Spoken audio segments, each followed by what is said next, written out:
Hello viewers, আসসালামু আলাইকুম। নুরায়া kitchen and blog চ্যানেলে তোমাদের সকলকে জানাই স্বাগত। আশা করি তোমরা সকলেই ভালো আছো, আমিও আলহামদুলিল্লাহ ভালো আছি।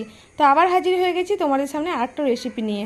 তো চলো আজকে তোমাদের সঙ্গে ডিম আলু কষা একদম অন্যভাবে তোমাদের সঙ্গে শেয়ার করব। তো ভিডিওটা স্কিপ না করে তোমরা কিন্তু পুরোটাই দেখবে। তো চলো এইভাবে লাল লাল ডিম আলুর ঝোল যারা যারা পছন্দ করো অবশ্যই আমাকে কমেন্ট করবে যে কেমন হয়েছে রেসিপিটা। তো চলো দেরি না করে ভিডিওটা এখন শেয়ার করি। আর যদি আমার চ্যানেলের রেসিপি ভালো লেগে থাকে তো অবশ্যই চ্যানেলটাকে সাবস্ক্রাইব করে দিও, পাশে থাকা বেল আইকনটি টিপে অল বাটনটি প্রেস করে দিও, তাহলে তোমরা নোটিফিকেশান পেয়ে যাবে। তো চলো বন্ধুরা দেরি না করে এখন রেসিপিটা শুরু করি। তো গ্যাসে আমি কড়াই বসিয়ে দিয়েছি আর এখন আমি দিয়ে দিলাম অল্প পরিমাণে একটু সরষের তেল।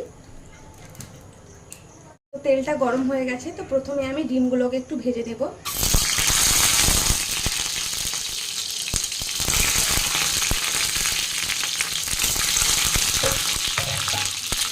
তো ডিমগুলোকে একটু চাকু দিয়ে সামান্য করে কেটে নিয়েছি মাঝ বরাবর। দিয়ে দিলাম একটু হলুদ, তারপরে এর উপরে দিয়ে দেবো সামান্য দেখো একটু লবণ।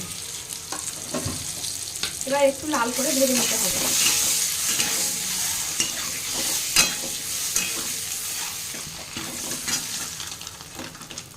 দেখো ডিমগুলোকে লাল করে ভেজে নিয়েছি, এখন ডিমগুলোকে তুলে নিচ্ছি আমি।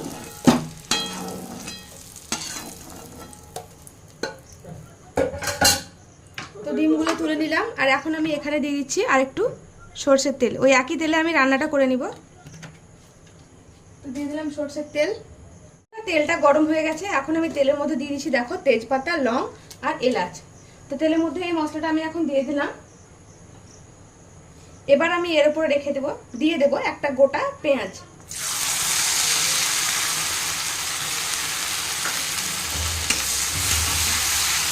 আঁচটাকে বাড়িয়ে দিয়ে পেঁয়াজটাকে কিছুক্ষণের জন্য একটু লাল করে ভেজে নিতে হবে।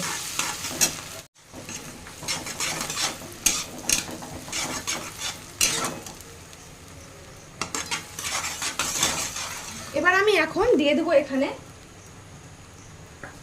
কেটে রাখা টমেটো কুচি আর 3টে লঙ্কা। তোমরা ঝালটা তোমাদের প্রয়োজন মতো ব্যবহার করবে।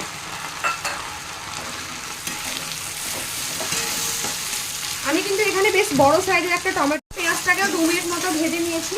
এবার আমি এখানে আদা রসুনের পেস্ট ব্যবহার করব। তো মোটামুটি চা খাওয়া চামচের 1 চামচ মতো আদা রসুনের পেস্ট আমি এখানে দিয়ে দিলাম।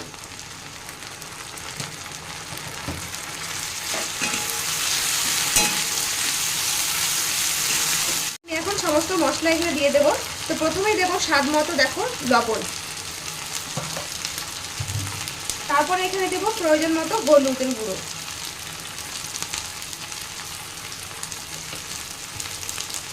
তারপরে আমি এখানে দিয়ে দেবো একটু সামান্য পরিমাণে চিনি, দিয়ে দেবো হাফ চা চামচ জিরে ধনের গুঁড়ো, আর এখানে দিয়ে দেবো হাফ চা চামচ মতো কাশ্মীরি লঙ্কার গুঁড়ো। তো হাফ চামচ মতো দিয়ে দিলাম এখানে কাশ্মীরি লঙ্কার গুঁড়ো, এটা জাস্ট কালারের জন্য, ঝালের জন্য নয়। তো চলো মশলাগুলো এখন এবার সবগুলো একসঙ্গে একটু কিছুক্ষণ কষিয়ে নিই যাতে কাঁচা গন্ধটা না থাকে।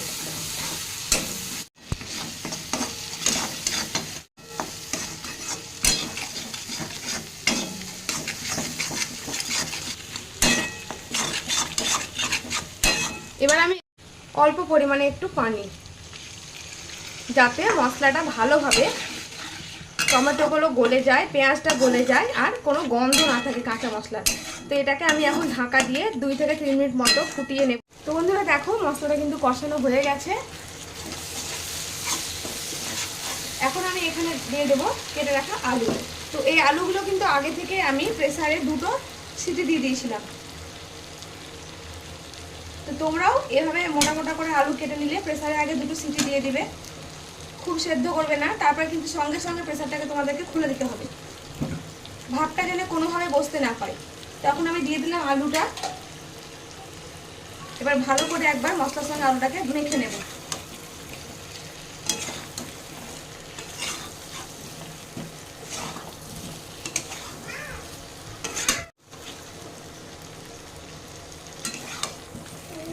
তো এইভাবে কিছুক্ষণ আলুটাকে নাড়াচাড়া করে নেব, দিয়ে ঢাকা দিয়ে 2 মিনিট মতো কষে নেব। তো এইভাবেই ঢাকা দেব আর কষাতেই থাকবো আলুটাকে।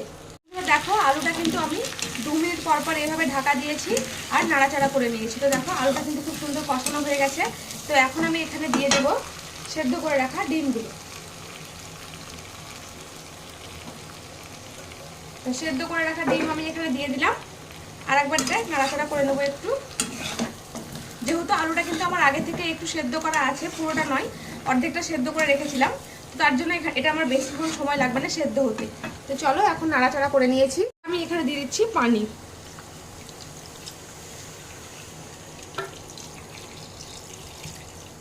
তো প্রয়োজন মতো এখানে পানিটা এখন দিয়ে দিলাম, এটা দিয়ে দিয়েছি। এবার এটা আমি সেদ্ধ হওয়ার জন্য ছেড়ে দেবো, তারপরে ফিরে আসছি।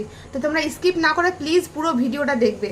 তো দেখো বন্ধুরা, ডিম আলু কষা একদম রেডি হয়ে গেছে আর সেদ্ধও হয়ে গেছে। তো আমি এখন গ্যাসটাকে অফ করে দিলাম। তো যেহেতু আমি আগে থেকে 2টো সিটি মেরে নিয়েছিলাম, তার জন্য আলুটা আমার করতে বেশিক্ষণ সময় লাগলো না। তো এইভাবে অনেকদিন মাছ মাংস খেয়ে খেয়ে যখন একঘেয়েমি লেগে যায়, তো এইভাবে ডিম আলুর তরকারি রান্না করে দেখবে, ভাত দিয়ে রুটি দিয়ে খুব সুন্দর লাগে খেতে। তো কেমন হয়েছে রেসিপিটা অবশ্যই তোমরা আমাকে কমেন্টে জানাবে। আর ভালো লাগলে লাইক কমেন্ট শেয়ার করতে ভুলবে না। আর পাশে থাকা বেল আইকনটি টিপে অল বাটনটি প্রেস করে দিও, তাহলে আমার সমস্ত রান্নার ভিডিও নোটিফিকেশান তোমরা আগেই পেয়ে যাবে। তো ঠিক আছে বন্ধুরা, আজকের মতো রেসিপিটা এই পর্যন্ত। তো আবার ইনশাআল্লাহ নতুন একটা রেসিপি নিয়ে তোমাদের সামনে হাজির হয়ে যাব। তো তোমরা সবাই ভালো থেকো, সুস্থ থেকো, খুদা হাফিজ, আসসালামু আলাইকুম।